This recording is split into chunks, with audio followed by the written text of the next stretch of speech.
Boa tarde a todos. Sejam todos bem-vindos. Vamos continuar. Aliás, a gente já está acabando o nosso livro, Plenitude. Nós hoje vamos para o capítulo 10 do nosso livro, Terapia Desobsessiva. Então, assim, por que ela vai trazer esse tema? Por quê? Ela está trabalhando no anterior, nos ajudou a descobrir como é que a gente faz um processo de autocura. E nós vimos aqueles 4 passos que ela dá para a gente, né? Então, agora ela vai falar que, além da gente fazer esse processo de autocura, é possível que você esteja vivendo algum processo de obsessão, em algum nível.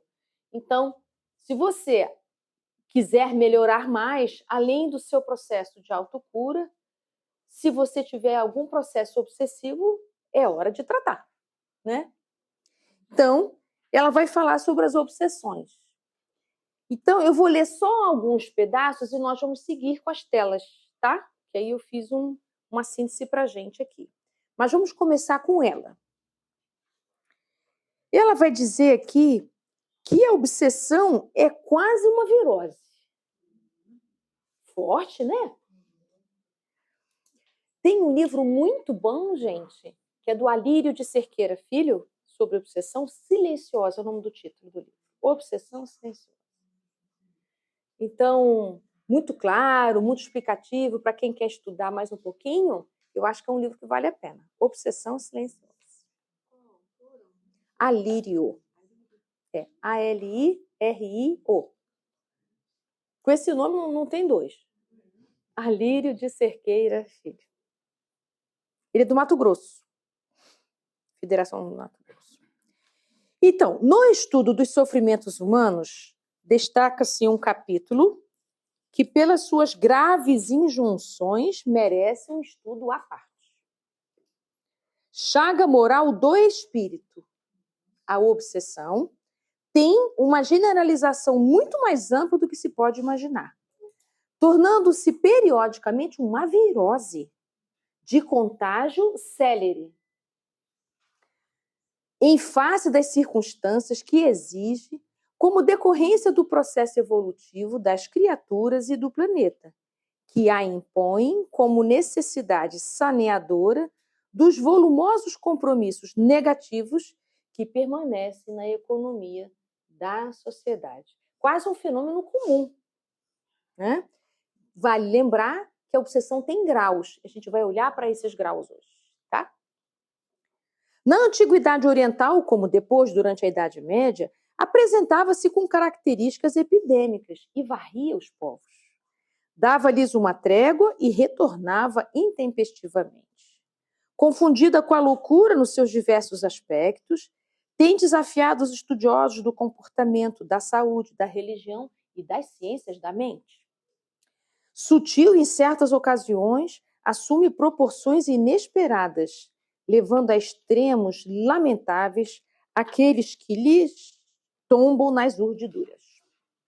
A humanidade tem-na sofrido, considerando-a em diversas épocas como castigo divino, e usado métodos de combate não menos cruéis, por desconhecimento da sua gênese. Portanto, pela impossibilidade de enfrentá-la, de amenizá-la com recursos hábeis, eficazes. Quando eu era jovem, faz tempo isso, hein? Sabe como é que se fazia desobsessão? Mandava o espírito embora. Ninguém conversava com o espírito. Aspas, exorcismo, né? Então, a desobsessão, antigamente, ela era desse jeito ignorante, bruto ainda, né? Muito, que não tinha transformação moral. Não se via como uma caridade, como um espaço de escuta. O atendimento ao desencarnado é igualzinho ao atendimento ao encarnado, é a mesma coisa. Ele tem as mesmas angústias, as mesmas aflições que o encarnado tem. Até que isso melhorou e hoje em dia a gente não chama nem mais de doutrinação, porque passou uma época que era doutrinação mesmo. O doutrinador enchia a orelha do desencarnado. Não dava nem tempo do desencarnado falar. Então, hoje se chama esclarecimento ou dialogador mediúnico. Então, nas aulas de estudo da mediunidade, porque um médium, quando entra na casa espírita, ele vai passar por um curso, né? Então, se você já tem alguma habilidade, se você tem alguma aproximação com fenômenos mediúnicos, você vai treinar psicofonia, psicografia ou qualquer coisa do gênero. E você, se não tem nenhuma notícia disso um pouco mais ostensivo, você pode ser um dialogador ou esclarecedor na reunião mediúnica. Hoje o esclarecedor conversa, ajuda naquele diálogo fraterno para que aquele espírito, tal como se ele estivesse encarnado, possa melhorar das suas angústias, né? Então, ela está falando disso. Antigamente, machucava, inclusive, o médium. Né? Não é espantar, é acolher. Não é espantar, é acolher, exatamente. Né? Então, o que é, então, que está acontecendo? Trata-se de alienação mental por obsessão, isso é, pela ingerência da presença psíquica de um desencarnado no encarnado. A obsessão pode influenciar maleficamente também a organização física, produzindo patologias complexas, tanto quanto danosas. Então, uma obsessão pode atuar apenas na questão mental, mas como também física, né? Em ambas ao mesmo tempo. Allan Kardec estudou-a com proficiência, sendo o primeiro investigador a penetrar-lhe as causas, dissecá-las, apresentou terapias compatíveis, capazes de amenizar ou erradicá-la completamente. Por isso que ele lançou o livro dos médiuns, para nos ajudar a identificar, para nos ajudar a cuidar. Né? Antes dele, né, de Kardec, Jesus diversas vezes enfrentou e atendeu obsessos e obsessores, socorrendo-os com seu inefável amor e libertando-os uns dos outros mediante a força restauradora de que se faz possuidor. Os seus diálogos com esses enfermos são profundos, apresentando a psicopatologia admirável capítulo, que permanece obscuro nas áreas das doutrinas especializadas. O Espiritismo, porém, por lidar com os fatores causais, analisa o problema e elucida, propondo corretos métodos para atender os que se encontram envolvidos, ao tempo que fornece terapias preventivas que impedem a instalação da mazela. A obsessão tem suas raízes fixadas nos antecedentes morais de ambos os litigantes, tanto o encarnado quanto o desencarnado, que se deixaram vencer pela inferioridade que os dominava à época da pugna. Egoístas e irrefletidos, não mediram as consequências dos seus atos venais, passando a vincular-se um ao outro por meio das algemas do ódio, do desforço, que os tornam cada vez mais infelizes. Arrastam-se desse modo por séculos de sofrimento excruciante, passando de vítimas a algozes e reciprocamente, de algoz para vítima, né? Até que o amor lhes acenda a luz da esperança, nas sombras onde se detém, e o perdão os torne verdadeiros irmãos na senda evolutiva. Foi isso que a gente viu naquele caso do Pedro e do Camilo, que eu trouxe para a gente analisar aqui, não foi? A gente viu ali vítima, algoz, vítima virando algoz virando vítima, não é? O amor é, assim, o primeiro medicamento para a terapia anti-obsessiva. Abre as portas à esperança e esclarece quanto às sagradas finalidades da vida, proporcionando o perdão que suaviza as dores produzidas pelas ulcerações do ódio. Enquanto persistam o ressentimento e a malquerença, a desconfiança e o rancor, a obsessão permanece como ácido, queimando as delicadas engrenagens da casa mental e produzindo as alienações tormentosas. Alguma dúvida até aqui? A mediunidade, por outro lado, é a grande oportunidade que faculta a identificação e a cura das obsessões, porque é através dos seus delicados mecanismos que elas se manifestam e por eles mesmos que se podem atender aos agentes indigitados.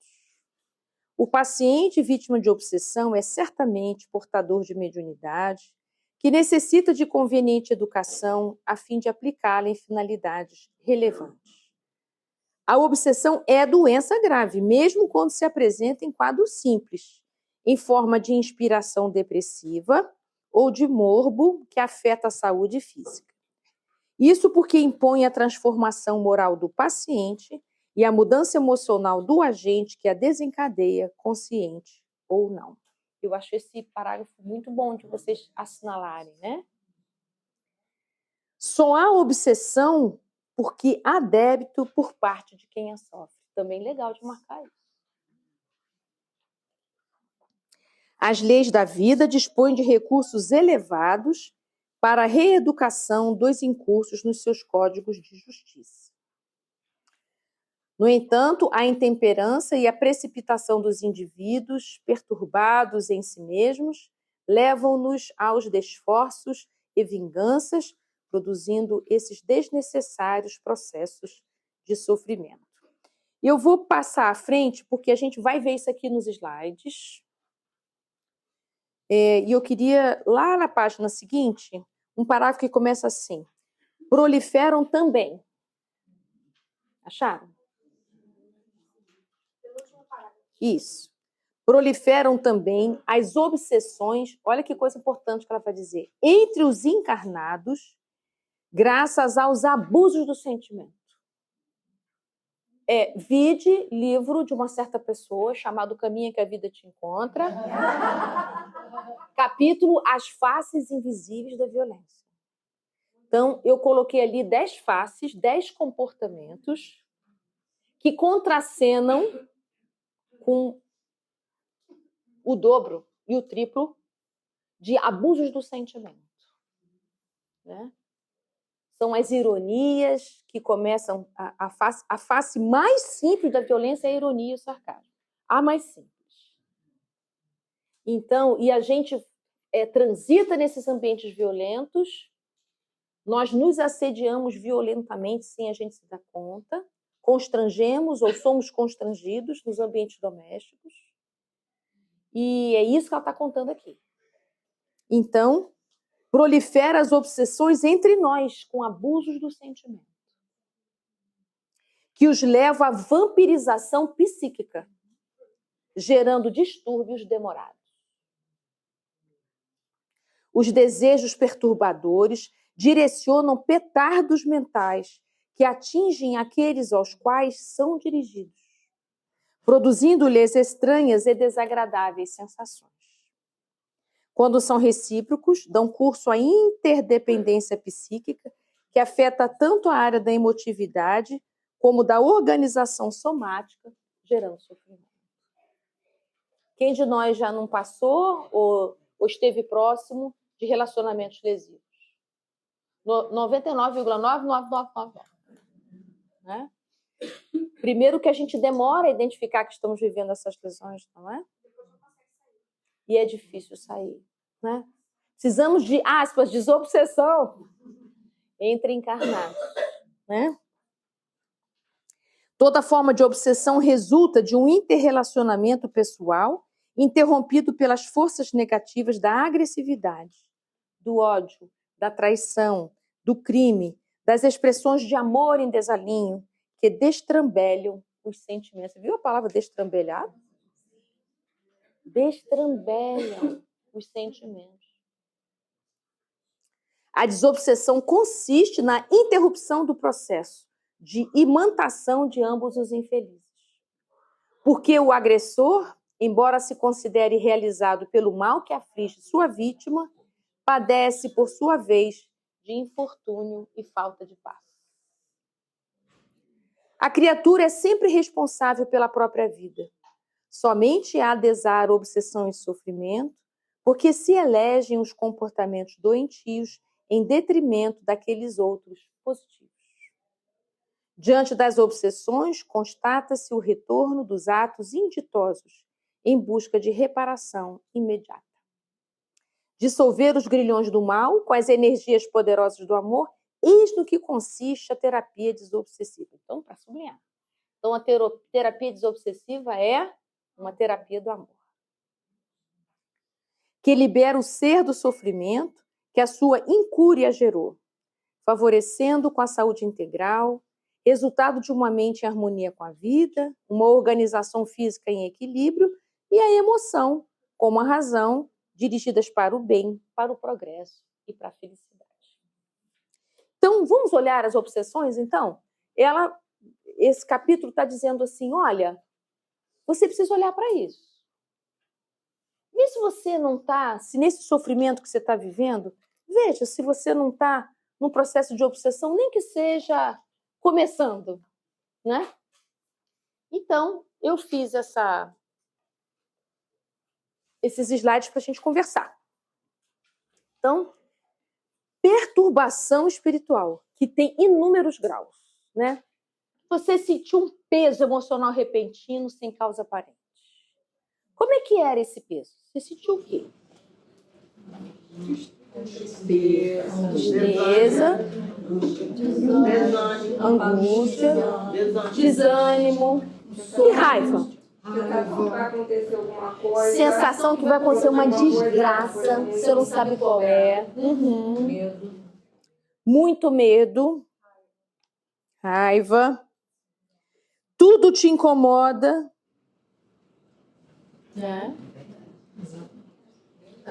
Uma sensibilidade acima.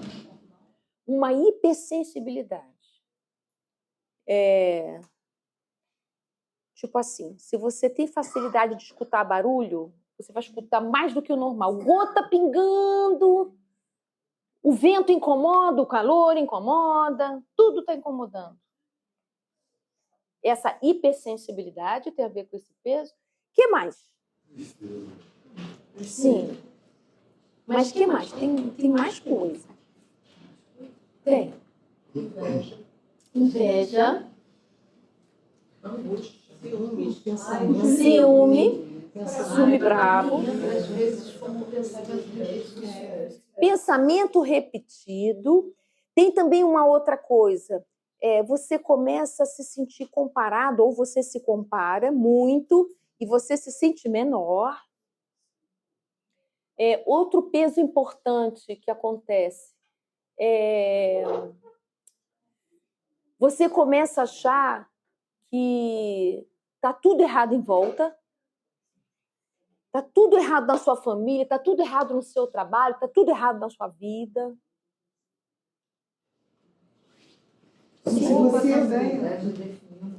Hipersensibilidade já ganhou um monte. Culpa por alguma coisa que você não sabe o que é. Culpa que você não sabe o que é. Insônia. Se você não pertencesse àquele lugar. Uma sensação de que eu não pertenço a lugar Tem nenhum. alguma coisa aqui que eu não estou me encaixando. Leia a palavra de falar alma, capítulo pertencimento. Não tem pra ninguém. Também tem a síndrome do impostor. É um fenômeno mais psicológico do que espiritual. Ele começa psicológico e pode se tornar espiritual. Opa, seja bem-vindo. Irritabilidade. Muito bem. Impaciência. Que todo mundo percebe menos você. Aquele dia que você fica assim, caramba, nem eu me aguento, que vontade de tirar férias de mim. Olha aqui, tá. Síndrome de perseguição. Você acha que as pessoas estão todas contra você, que ninguém te percebeu, ninguém te entendeu. Tá ótimo. Vai procurar uva no espinheiro. Fica esperando uva do espinheiro. Muito bem. Então, pode ir. Para o espiritismo, essas perturbações espirituais começam com yes. Só que é com i. O que vocês acham que é yes? Eu nem dei aula, como é que vocês sabem isso? Quem contou para vocês isso? Eu tô achando que é uma surpresa. Agora, porque ele apertou lá o clicou. Então, no livro Estude Viva, no capítulo 70, quando o Valdo Vieira psicografava junto com o Chico, esse livro ele é psicografado com 2 médiuns, Valdo Vieira e Chico Xavier. Valdo Vieira psicografa as mensagens de André Luiz e Emmanuel através do Chico. Bonito, né? Então, cada capítulo é um psicógrafo. Esse aqui é o Valdo Vieira que psicografa e o espírito é André Luiz. Então, nós podemos ir, estão vendo os graus, né? Desde uma influência espiritual sutil, que não é obsessão ainda, É influência espiritual sutil. Significa que todos nós estamos imersos nessa possibilidade de uma influência espiritual sutil, porque nós estamos em intercâmbio espiritual 24 horas, dormindo e acordado. Exato, nós somos espíritos, nós estamos sempre encostando energeticamente em alguém, né? Por magnetismo, por semelhança de vibração. Mas se a gente não cuida disso, vai agravando até os adoecimentos mentais, né? Por isso que ela diz, é algo grave. Por favor, vai se cuidar, não deixa isso piorar, né?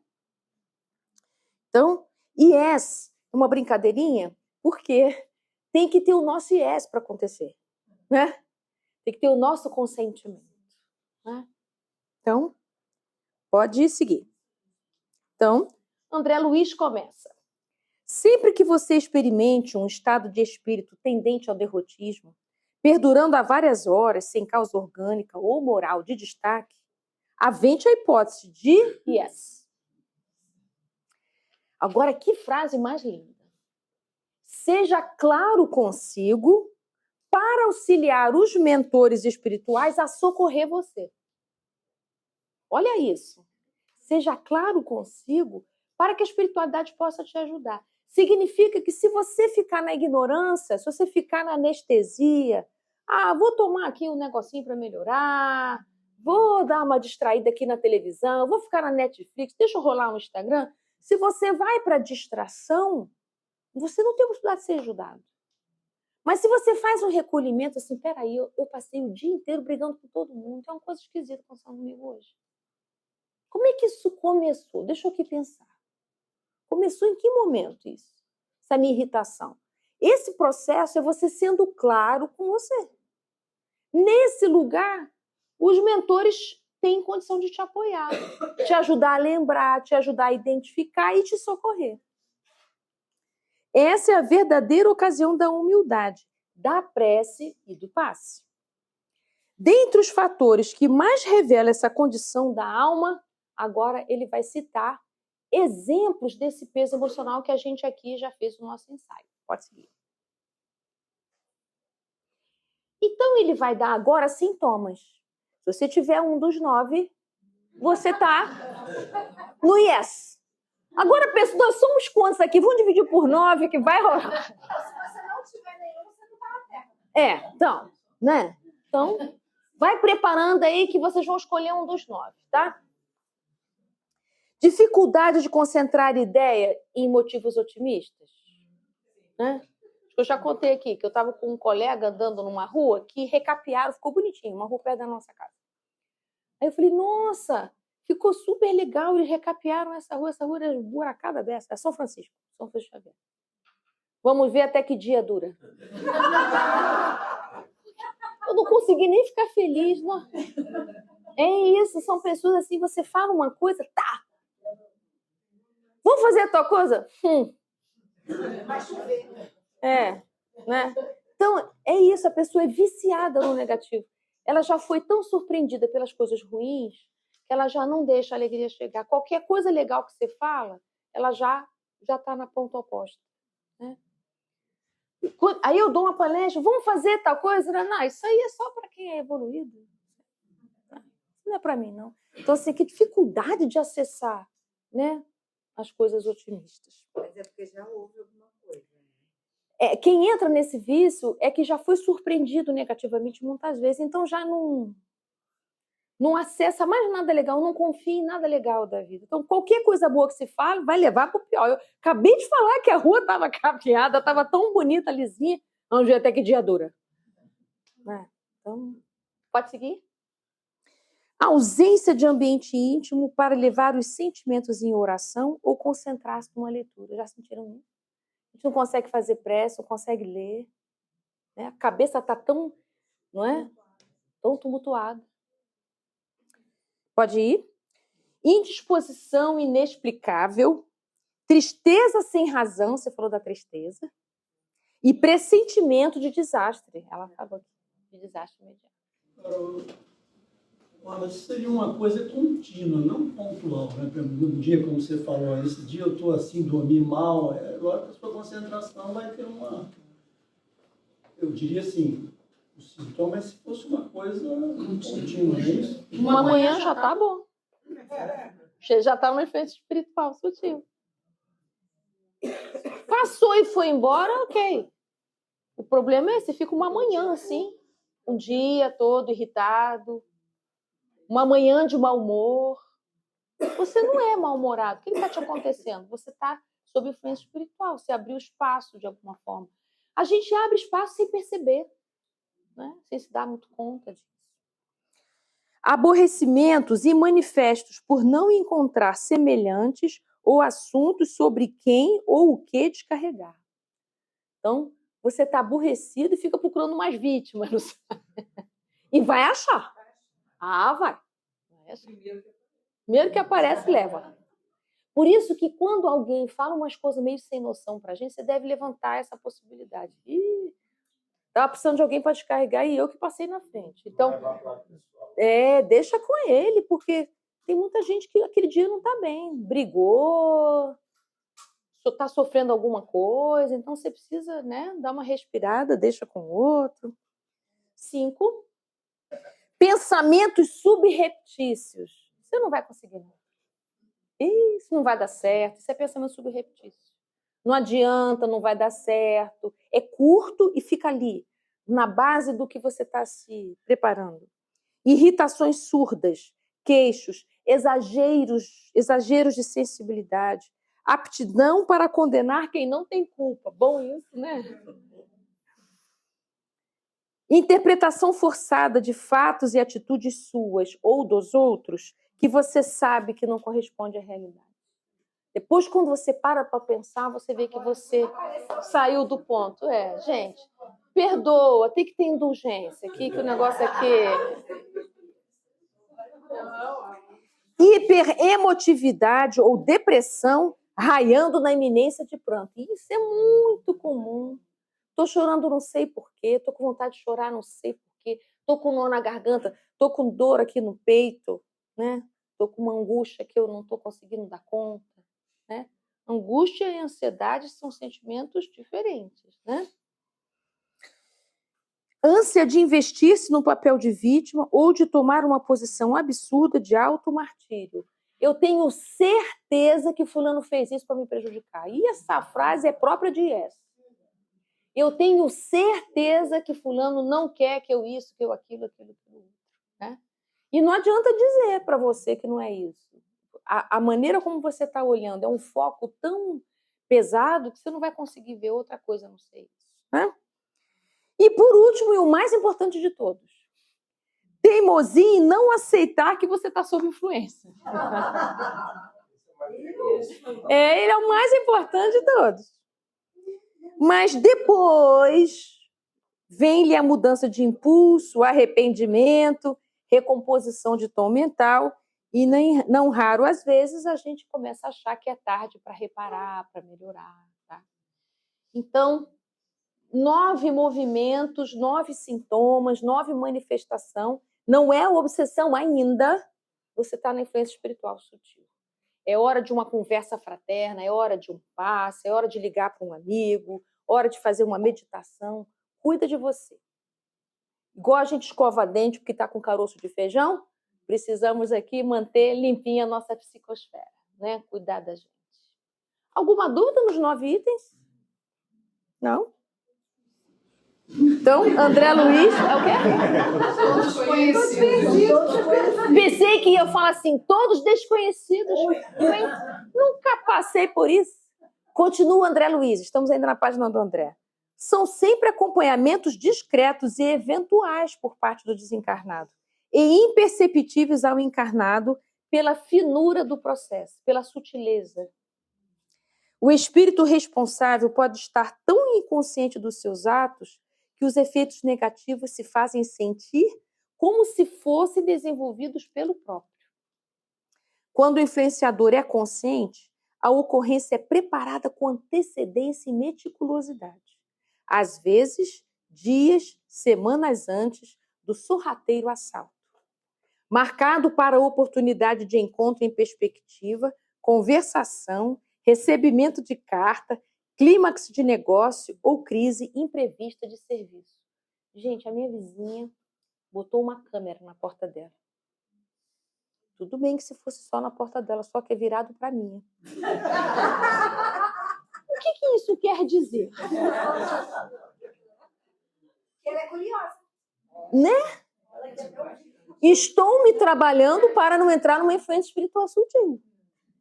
Respiro e penso, não, pode ser que ela esteja com uma síndrome de perseguição. Pode ser que ela esteja muito preocupada. Não, então, até eu tomar alguma providência, estou eu me trabalhando para chegar num lugar melhor. Para eu poder tomar... Exatamente. Porque se tem alguma intenção, só pode ser algo que advém de um desequilíbrio. Alguém que faz não está num equilíbrio bom. Né? Então, sofreu alguma coisa, não está bem. Não quer dizer que eu não vai me defender, mas eu estou me preparando para me defender. Porque senão eu vou entrar na reatividade, na impulsividade, que é justamente o que um desencarnado adoecido quer. Então, a gente precisa de um trabalho interno antes de poder tomar as providências e as coisas. De não entrar nessa onda. Não se sabe o que tem causado maior dano para a humanidade. Se as obsessões espetaculares individuais e coletivas, que todo mundo percebe e ajuda a desfazer ou isolar, ou essas meio-obsessões de quase obsediados, despercebidas, contudo mais frequentes, que minam as energias de uma só criatura incauta, mas que influencia o roteiro de legiões de outras pessoas. Quantas desavenças, separações e fracassos não surgem assim? Estude na sua existência se nessa última quinzena, nos últimos 15 dias, qual dos 9 foi seu babado forte? Não vou perguntar. Veja se você não esteve em algum dos 9. Yes. Estude e ajude a você mesmo. Né? Então, eu acho que esses 9 itens têm que estar em algum lugar que você veja sempre. Porque isso vai ajudar você a ficar desperto. Opa, estou eu falando yes aqui, estou podendo. Então, e você ir se acostumando a perceber isso. Bota na porta da geladeira, na frente do seu celular, né? No espelho que você toma café da manhã, que você escova dente, aonde você estiver, que você possa estar sempre conferindo esse diagnóstico. O que eu amanheci hoje, como é que eu estou hoje, tá bem? Muito bem. Mas vamos ver como é que isso começa, né? Onde é que isso começa? Então, pode seguir? Vocês conhecem essa frase do Leon Denis? Nós estudamos ela quando a gente estudou o problema do ser. Que Leon Denis fala para a gente que nós evoluímos em espiral, em ciclos. Vocês já sabem qual é o ciclo que você está? O ciclo da sua vida? Você está fechando o ciclo ou abrindo o ciclo? Hein? Você já sabe? Fechando um para abrir outro. Sim, sempre que fecha um, o outro já está em abertura. É igual dentinho de leite. Quando ele cai, já tem o definitivo empurrando ele. Exatamente. Se você ficar olhando só para o dentinho de leite, você precisa olhar o definitivo que está chegando. Isso aí.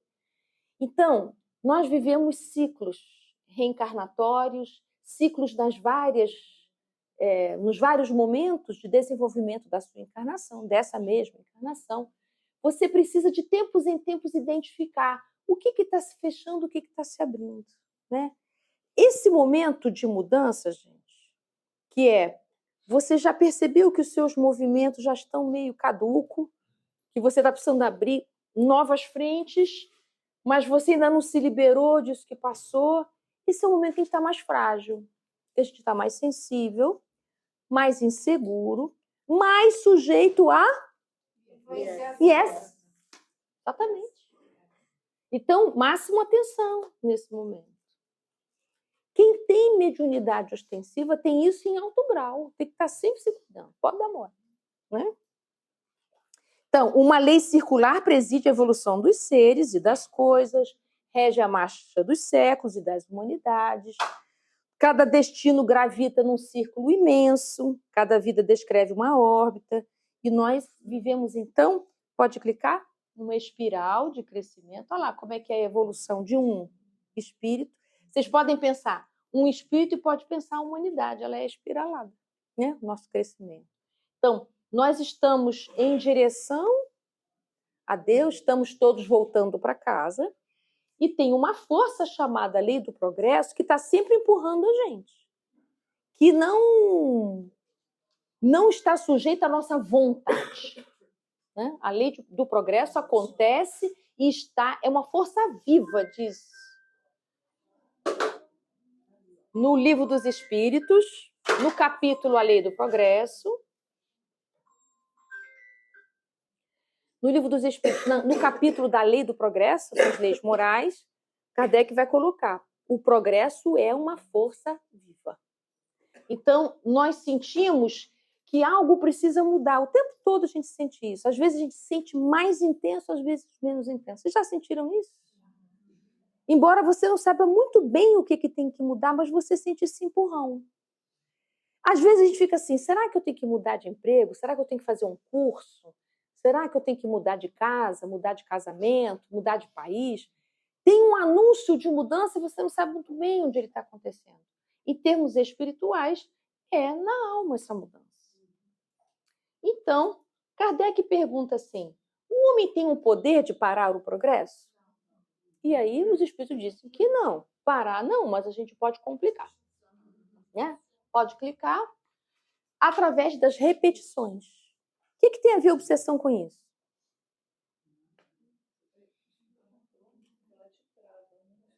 Que a obsessão te trava o progresso.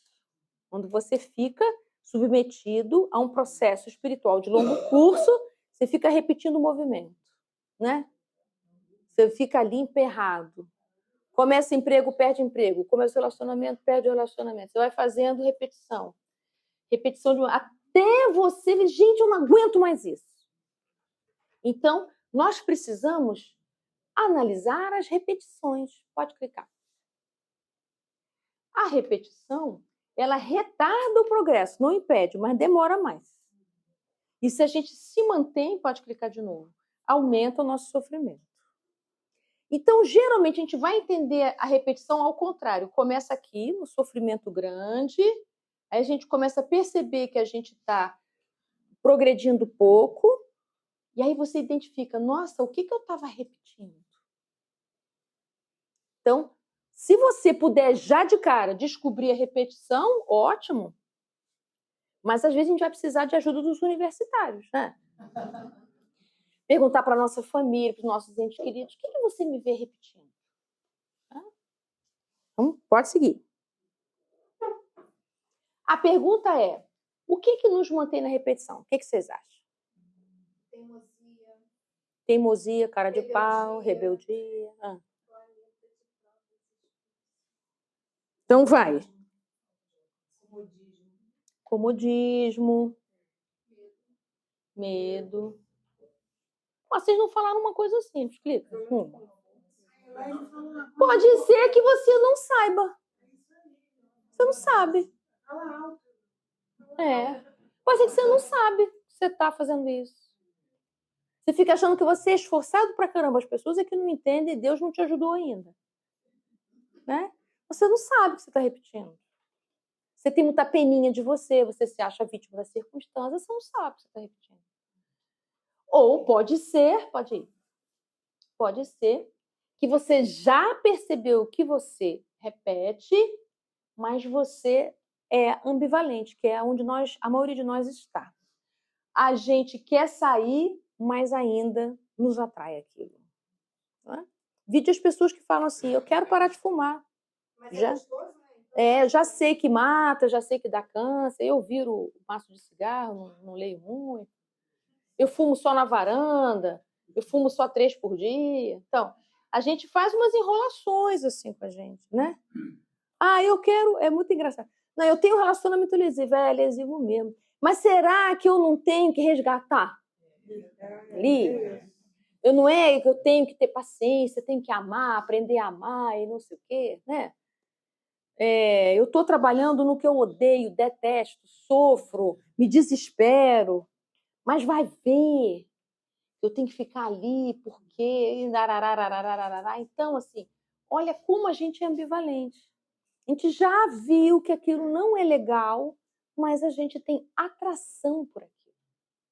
Então, às vezes, a gente tem atração por confusão, temos atração por estados emocionais de manipulação, e isso a gente precisa melhorar. É por isso, lembram dessa imagem? Essa imagem é o cego de Betsaida, não é? Que é o cego que mora numa aldeia. E que Jesus, depois que cura ele, é curioso, porque é uma cura em 2 etapas, não é? Vocês lembram disso? Ele passa primeiro a mão e pergunta, você está enxergando? Ele diz, eu estou enxergando o homem igual árvore, né? Ou seja, não tem profundidade, não tem precisão. Aí Jesus pega areia do chão, com saliva, faz uma espécie de uma papa, né? Coloca nos olhos novamente, então faz uma segunda retirada, né, nos olhos, e aí, então ele passa a ver. Se a gente pensar nessa metáfora na nossa vida, a gente às vezes leva tempo para enxergar as coisas, né? A gente não fala isso, poxa, eu não via que meu relacionamento era assim, assim, assim, eu não via que eu fazia isso, assim, assim. Pois é. Aí precisa de um pouco mais de estrada para você passar a ver, né? Então, para a gente poder ter a coragem, a força de enxergar o que nos acontece, às vezes leva tempo, né? Só que ele fala para você uma informação importante. Depois que você melhora, não volta para aquilo que te faz mal, você não tem força para isso. Você está fazendo um tratamento para o alcoolismo, você vai sentar no bar? Não dá, entendeu? Então, você está se curando de um relacionamento que você acabou. Ué, não dá para você encontrar com aquela pessoa agora. Mas eu queria ser amigo dele. Não, não dá, gente. Não. Acalma essa sua ansiedade, porque você precisa curar as feridas todas, senão você está suscetível a se envolver de novo nas mesmas mágoas. Né? Então, porque a ambivalência não é mole não, sabe? Ela vai puxar você para aquele momento. Nós somos frágeis diante das tentações. Muito frágeis. Diga. Foi em relação aos filhos, essa questão da repetição que a gente percebe, mas em relação aos filhos, como é que foi isso? Como seria? Uma repetição em relação aos filhos? Como assim? De repetir atitudes que te fazem mal, mas em relação aos filhos, não em relação ao que ele já fez, em relação a outras pessoas. É a mesma coisa. Se você percebe que você tem uma atitude de repetição que é lesivo para você, com qualquer laço, pode ser filho, amigo, marido, pai, mãe, você precisa estancar esse movimento lesivo. O recado da Joana, né? Você precisa estancar esse movimento lesivo. Vai desagradar, vai complicar, mas é a primeira coisa que a gente precisa fazer, senão contamina todo o resto da relação. Então a gente precisa sair da ambivalência. Gente, a ambivalência é o grande segredo. Olha, a gente quando repete, a gente nunca acha que está repetindo. Vocês entendem por que a gente precisa de terapia? Sim. Porque a terapia mostra a ambivalência. Inclusive, eu acho que num planeta um pouquinho mais evoluído, a gente já nasce com um terapeuta. Um anjo da guarda. Sei. Já nasce com as terapias pagas? Ele é terapeuta meu, ele vai me acompanhar a encarnação toda. Então, gente, aí a pergunta que você precisa fazer para você é: qual é a minha aldeia? Qual é a minha aldeia? Tem uma aldeia famosa. Você está com o controle do ar aí? Tá, liga de cá. E aí a gente não Tem um pode povo aqui com calor. A gente não pode se preocupar, quando a gente está na ambivalência que a gente quer mudar o comportamento, com o que o outro vai pensar ou vai fazer com a minha mudança de atitude. Se a gente se preocupar que o outro não vai gostar, que o outro não vai aceitar, a gente não muda. Então, mas a ambivalência, ela vai se dar exatamente assim. Eu quero fazer esse movimento novo na minha vida, mas eu vou desagradar o meu pai, eu vou desagradar fulano, cicrano. Eu tenho medo de perder esses afetos. Então, eu me encolho e fico na repetição, porque a repetição é um lugar de grande encolhimento. Então, você precisa identificar onde é que é esse ganho que eu tô... É um ganho meio curto, né? Onde é que é esse lugar que eu tô muito ambivalente, que eu tô ali ainda querendo mamar aquilo. toda mudança gera um desconforto inicial, né? E isso, às vezes, eu prefiro ficar aqui e não ter esse desconforto. Lá na frente é bom, né? Tem que passar. Depois que mudou é um espetáculo, por que eu não mudei? Eu não É vencer o desconforto ali nesse. Olha, aldeias que a gente conhece. Não, aldeias que a gente conhece, acho que a gente conhece. A aldeia do poder. Uma aldeia, a gente gosta do poder, não gosta? Ou a gente admite, faz um favor? Sim, claro. A gente gosta de mandar, a gente quer mudar as pessoas, a gente quer que os outros façam como eu acho melhor, a gente gosta de estar certo. Isso é repetição. Qual foi o que te leu na página do André? O mundo não foi feito, não sei, tem milhões de pessoas no mundo. Você ainda acha que você é o único certo e todo mundo está errado? É isso mesmo? Sabe, já está na hora de você desconfiar disso. Não é possível que só você esteja certo e está todo mundo fora do prumo. Tem alguma coisa que você não está respeitando no outro, que é o direito dele pensar diferente de você e de ter valores diferentes dos seus. Você vai continuar buscando uva no espinheiro? É isso? Isso é uma ambivalência danada. Você está numa aldeia dureza, né? Uma outra aldeia. Ah, quem ama regra. Ah, meu Deus, ou a aldeia irresistível. Ou a aldeia triste. Adora a regra, quer que tudo seja certo, quer que tudo seja correto. Fica enfiando a si mesmo e todo mundo na tal da regra. Isso é uma aldeia triste, né? A aldeia do tudo tem que ter prazer é outra aldeia triste. A vida só vale a pena com prazer pra caramba. O tempo todo tá correndo atrás do prazer, prazer, prazer, prazer. Quer resolver dor com prazer. Que aldeia triste.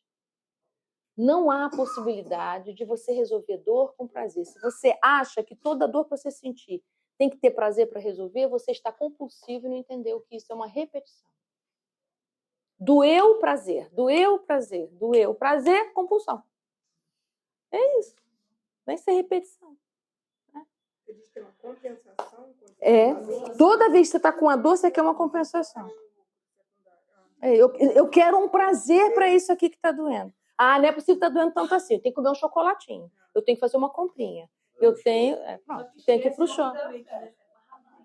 E é rapidamente que a dor volta. A dor não está resolvida. Prazer não resolve dor. Prazer anestesia a dor. Né? É isso. Procura relação sexual para resolver a dor da solidão. Isso é prazer compensando uma dor. Não resolve. Aliás, cronifica e aprofunda a dor que você tem. É isso. E podendo até gerar outras. E ainda gera outras. Outra aldeia, outro exemplo de aldeia. Querer ser amado por todo mundo. Querer ser amado. É a aldeia do narcisismo, né? Que como é que veio na festa e não falou comigo? Como que não me cumprimentou? Como é que vem aqui não falou oi? Né? Isso é a aldeia do narcisismo. Tudo vira rejeição. Mas aí ele falou do querer ser amado e eu via o narcisismo. Amado ou visto. Amado ou visto ou reconhecido. O narcisista ele não quer ser aceito. Ele quer ser idolatrado. Né? Mas todos nós somos narcisistas. Eu, você, todos nós. Todos nós temos essa necessidade de sermos vistos e reconhecidos. Pois é, mas todos nós, se não sabemos cuidar desse lugar, tudo vira rejeição. Chegou na festa, não falou comigo, não me convidou para tal coisa, nem me notificou que ia fazer tal coisa, não me avisou que ia fazer isso e mais aquilo. Esse tipo de queixa é do seu lugar narcísico que está falando ali. Como? Como que eu não estou sendo considerado, eu não estou sendo visto? Né?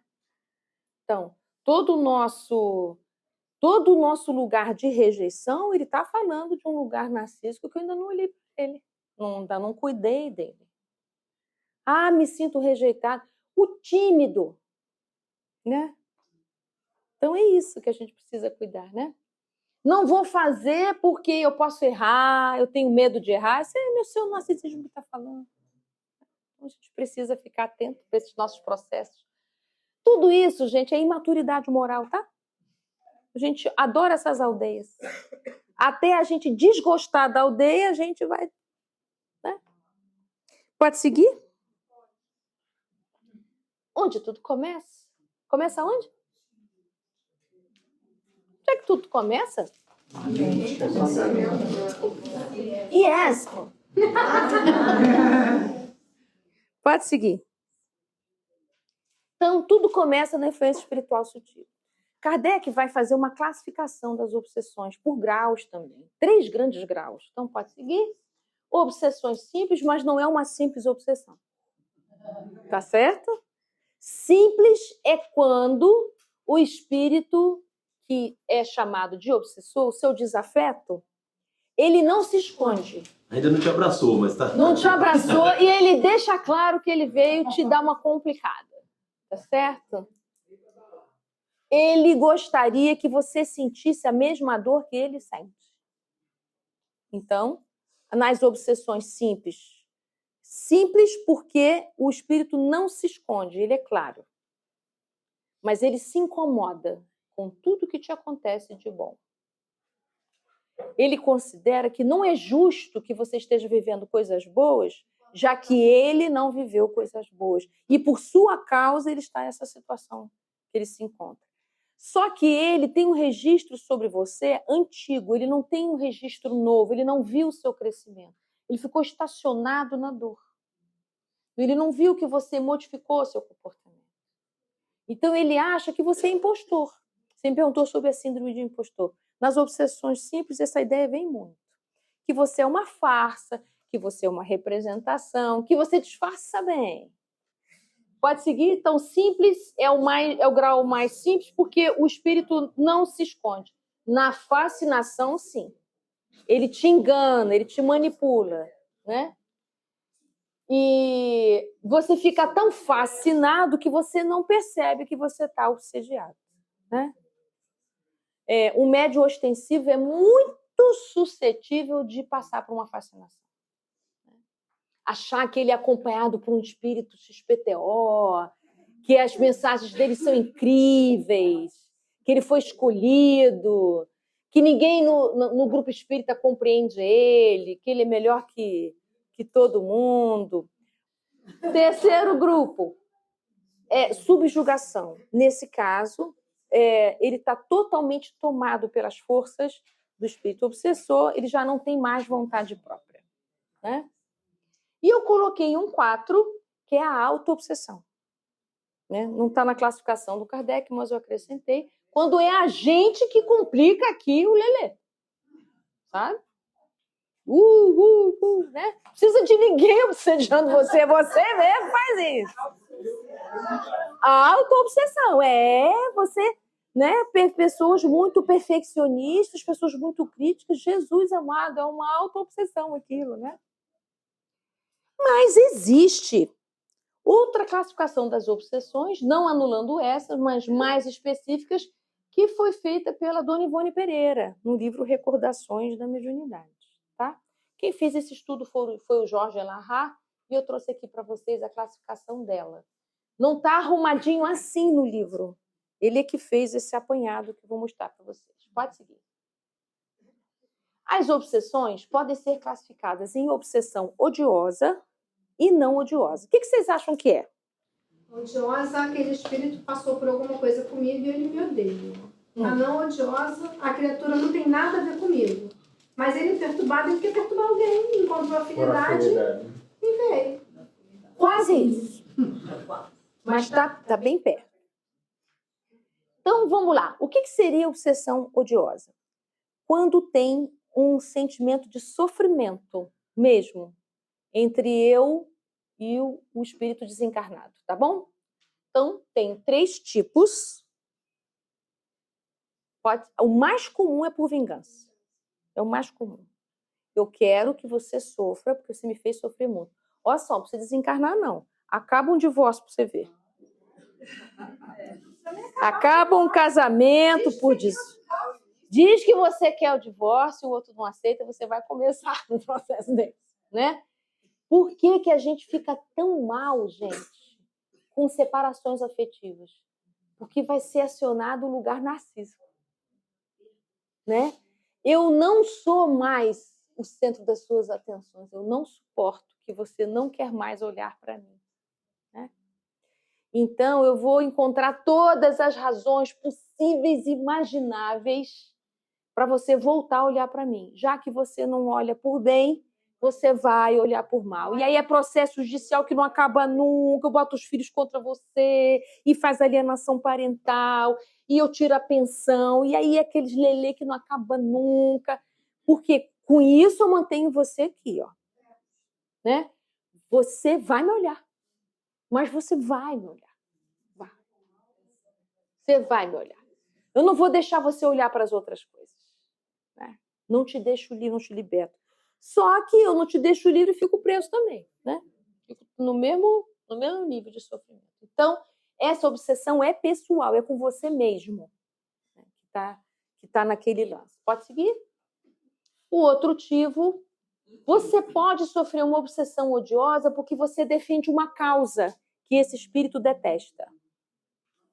Se você está ajudando uma família, se você está ajudando um grupo de pessoas, e esse espírito não concorda que você execute essa causa, então, para que esse grupo pare de ser beneficiado, deixe de ser beneficiado, eu ataco você. Vamos imaginar que você resolveu ajudar uma comunidade e o grupo contrário dali, que não quer que aquela mudança aconteça, vai fazer de tudo para você não poder mais operar na mesma direção. Se isso acontece com a gente enquanto encarnados, imagina isso desencarnado, tá? Outro, que é o terceiro, pode ser por inveja. Tem até uma brincadeira que é o vagalume e a cobra. Acho que é o vagalume e a cobra. Que está o vagalume voando, e a cobra perseguindo ele. Aí o vagalume pergunta, mas ô cobra, a gente nem faz parte da cadeia alimentar, né? Não, mas é porque a sua luz me incomoda. Você brilha muito. Né? Então, por inveja quer dizer, eu tenho ódio, tenho raiva de você conseguir coisas que eu não consigo.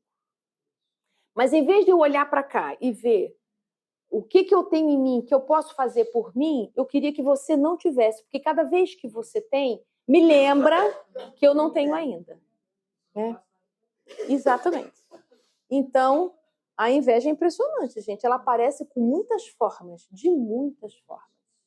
Então, na obsessão odiosa, esses 3 pontos, tem sentimentos de ódio, tem raiva, tem desespero, né?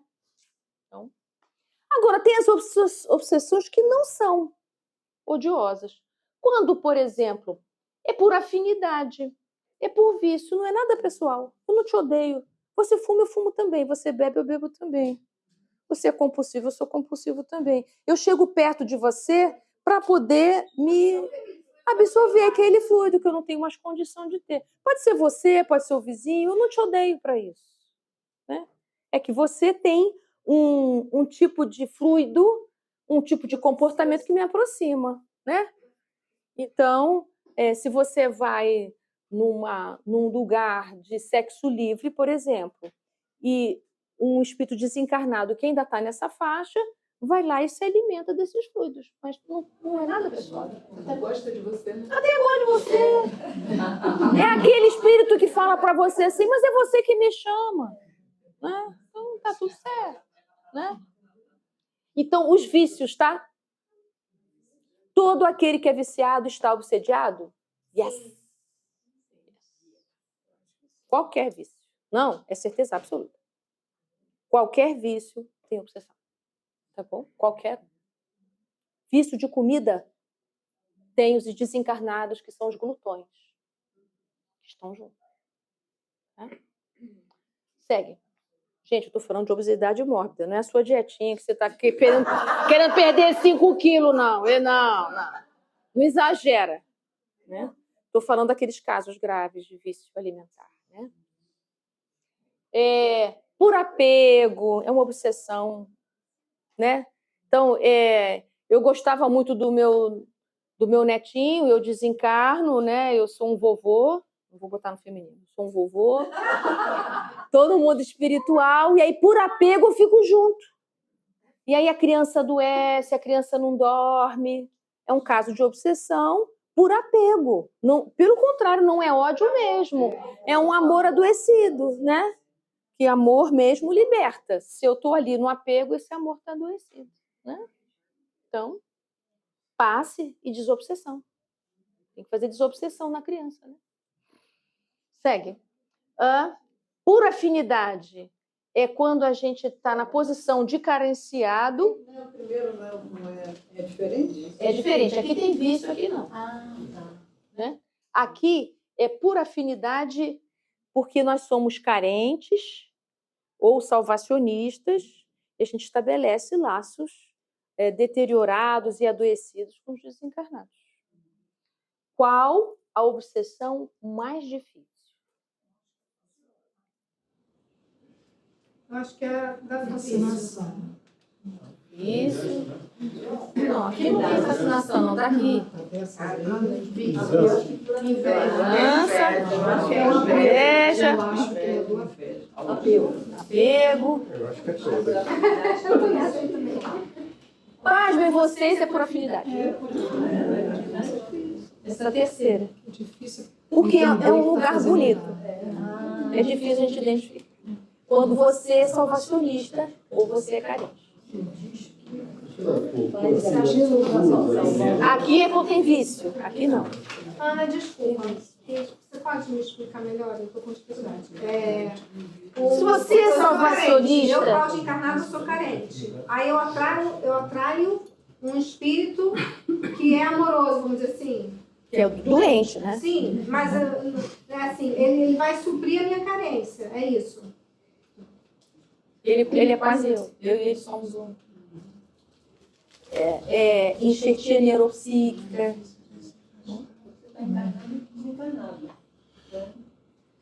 Um afeto do passado, um amor do passado. É difícil você até identificar que você está obsediado. Né?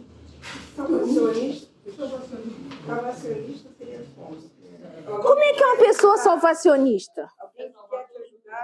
Não, você é o salvacionista.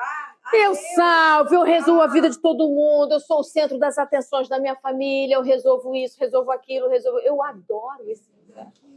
E vivo doente. Vivo doente. Mas aí qual seria o espírito que chega perto de você? Isso mesmo, salva! Claro! Aqui todo mundo é fraco. Se você não fizer, ninguém vai fazer. Só você resolve, você não percebeu que só você resolve? Carrega o mundo nas costas e reclama. Se desprotege, se sobrecarrega e reclama, porque é um lugar não humano. Né? O salvacionista gosta do poder. Ele tem um papo de humildade, mas ele é muito vaidoso. Não. Ele gosta desse lugar. É a ambivalência que eu comentei. Agora, vai dizer para o salvacionista isso. Ele não aceita de jeito nenhum. E é uma ilusão, porque ele acha que ninguém vai fazer o que ele está fazendo. Não. E ele morre e ele acha que todo mundo deve, porque ele faz muito. Ele é muito bom.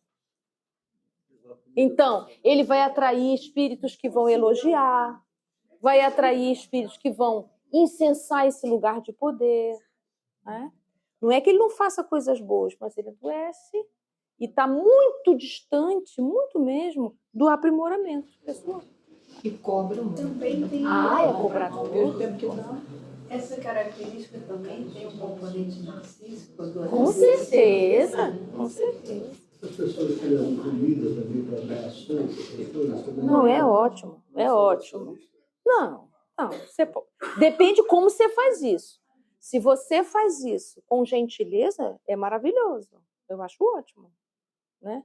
Se eu fosse um morador de rua, eu ia adorar que alguém trouxesse uma sopa quente para mim. Então, o bem, a gente deve fazer o bem, sempre. Mas a pergunta é como você faz o bem. Se você faz o bem com a intenção de você ser enaltecido, é o que Jesus ensinou, o óbvio da viúva. Fazer o bem sem ostentação. Né? Se eu preciso fazer o bem, sem ficar contando para todo mundo que eu faço, que eu aconteço, que eu sou incrível, olha que maravilhoso que eu faço, tiro foto, boto no Instagram, conto para todo mundo, aí é difícil, né? Então, fazer o bem sem ostentação é um trabalho. A gente precisa fazer o bem sem que ele seja o meio de eu me promover. Preciso fazer isso por amor, né? E, por último, clica para nós aqui. Allan Kardec, no Livro dos Médiuns, pode clicar tudo, né? No Livro dos Médiuns, ele também dá, que incrível, também são 9 itens, igual o André Luiz. 9 itens para você reconhecer se você está sob obsessão. Né? Então, Livro dos Médiuns, item 243. É fácil de decorar, é invertido, 243, em vez de ser 234. 243, como é que a gente reconhece, né? Pela persistência de um espírito se comunicar, esse povo que dá comunicação em qualquer lugar, dá comunicação na praia, na padaria, na casa do vizinho. Né? E só recebe Bezerra de Menezes, viu? Recebe Chico Xavier, Allan Kardec, é um espetáculo. Né? São Francisco.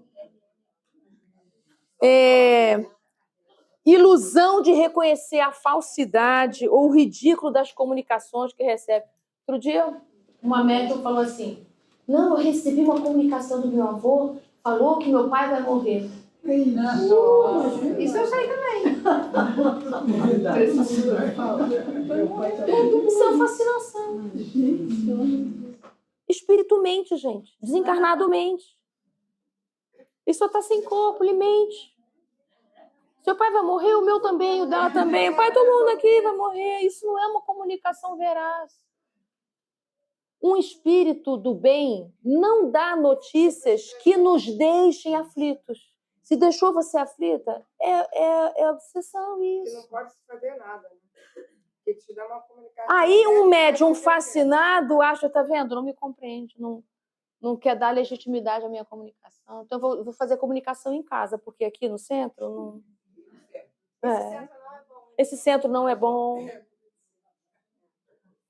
Pela crença na infalibilidade e identidade absoluta. Isso é muito grave. Kardec questionava todas essas identidades do espírito psicômico. Por isso que vocês vão ver várias vezes espírito protetor, sem nome, na codificação, para a gente não ficar preso a isso. Né? Que a gente é fascinado por isso. Né? Confiança excessiva do médium aos elogios que recebe do espírito. Mensagem espiritual que elogia muito é preocupante. Né?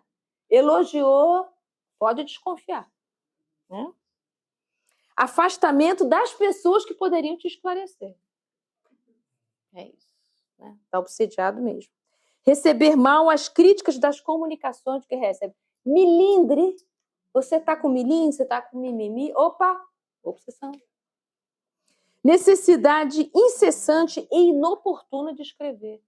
Começa a psicografar, psicografa dias e noites, passa a noite inteira psicografando, a manhã toda psicografando. Você está doente. Tem alguma coisa aí que está fora do eixo. Né? Constrangimentos que dominam a sua vontade. É o espírito que mandou eu fazer isso, mandou eu fazer aquilo. Não. Quem manda em você é você. Constrangimentos tipo assim, cair da cadeira, bater na mesa, ficar sem roupa, falar na rua. Isso é obsessão, né? A nível de subjugação. Já. E, por último, rumores e desordens persistentes em todo lugar que você vai, sendo sempre a causa do que acontece. Já viram pessoas assim? Todo lugar que vai tem confusão. Muda de setor no trabalho, dá confusão aqui, ali. Todo lugar que vai tem rolo. Está obsediado, está precisando de ajuda, está precisando de tratamento. E tem um equívoco que, quando uma pessoa está assim, tem que ir para a mesa mediúnica para tratar. Não! Tem que ir para o centro espírita para se curar primeiro. Para trabalhar a desobsessão primeiro. Para trabalhar mediunicamente é depois que você se equilibrar. Né? Que antigamente se tinha essa prática. Bota na mesa mediúnica para equilibrar, não se sabia cuidar de pessoas obsediadas. Agora a gente já sabe, né? Com atendimento fraterno, com cuidado, para a gente poder sair desses estados adoecidos. Tranquilo, amores? Conseguimos terminar o capítulo 10. Olha que espetáculo. Eu queria estar aqui, existem alguns casos que as pessoas estão com alteração mental. É tipo assim, pessoas que tiveram AVC, com muita redução de memória, aí tornam-se também vítimas de processo obsessivo. Sim, então essa pergunta é muito comum, né? Geralmente sempre pergunta isso. Como é que a gente sabe se é um transtorno mental, se é uma obsessão? Nesse caso não. Eu tenho casos assim que a gente percebe que tem processo obsessivo, além da questão porque os adoecimentos mentais abrem. A gente precisa dos dois tipos de tratamento. A gente precisa do tratamento medicamentoso e precisamos do tratamento espiritual, né? Um não substitui o outro, né? São tratamentos que se abraçam, que se comunicam. Mas nesse caso, se a pessoa está com alteração mental, é mais difícil ela se dar conta que necessita. A gente sugere, né? A gente sugere. Vou colocar. Primeiro a gente coloca o nome da pessoa no centro, faz passe à distância, até ela poder vir na casa espírita para ser tratado, ajudado. Às vezes não consegue mesmo, então a gente vai ajudando à distância, né? Às vezes a perturbação mental é tanta, né? Que a gente precisa cuidar só à distância. E Ana, quando você está, eu estou num grupo e para mim todo mundo é errado. Só eu que me sinto certo. Isso aí seria um caso de obsessão minha? Não necessariamente é um caso de obsessão ainda, mas fica atento a esse tipo de pensamento, porque se você tem um inimigo do passado que quer te prejudicar, ele vai te inspirando ideias para você desconfiar de todo mundo. Porque se você estiver isolado, é mais fácil a ação dele sobre você. Se você tiver muitos amigos, é mais difícil. Quanto mais você estiver em estado de desconfiança no seu grupo, você é uma presa fácil, mais vulnerável. Pode ser mesmo que você esteja num grupo que todo mundo é meio doido. E você é a pessoa lúcida. É possível. Então, o que é que você está fazendo aí nesse grupo, né? Então, se questiona. Agora, então, pode ser uma coisa, pode ser a outra. Pode ser que você esteja na festa estranha com gente esquisita, então a pergunta é o que você está fazendo aí. Ou pode ser uma estratégia obsessiva, que é manter você desconfiado de todos os seus afetos, porque assim eu te deixo vulnerável à minha ação. Então, olha só, os casos de fascinação e subjugação são meticulosamente traçados pelos espíritos que estão adoecidos psiquicamente. Já falei para vocês desse capítulo aqui do livro Ação e Reação, Escola de Vingadores, em que os espíritos explicam para André Luiz, ele se faz de bobo, assim, que ele está querendo participar da escola de Vingadores, né? Ele pergunta como é que é a estratégia de obsessão. E aí ele vai ter uma aula de como é que acontecem as vinganças obsessivas. Então, esse lugar de fazer você desconfiar de todo mundo que você convive é a lição número 01, né? Porque a gente é muito suscetível a isso. A gente quer estar certo mesmo. Então, cuidado com isso, né? Se questione. Se eu estou num lugar que só eu estou certo, todo mundo está errado, será que eu não estou muito fascinado pelos meus pensamentos, pela minha maneira de pensar? Né? É bom se questionar. Tem aquela música, acho que do Raul Seixas, né? Dizem que sou louco. A louca que me diz. E não é feliz, né?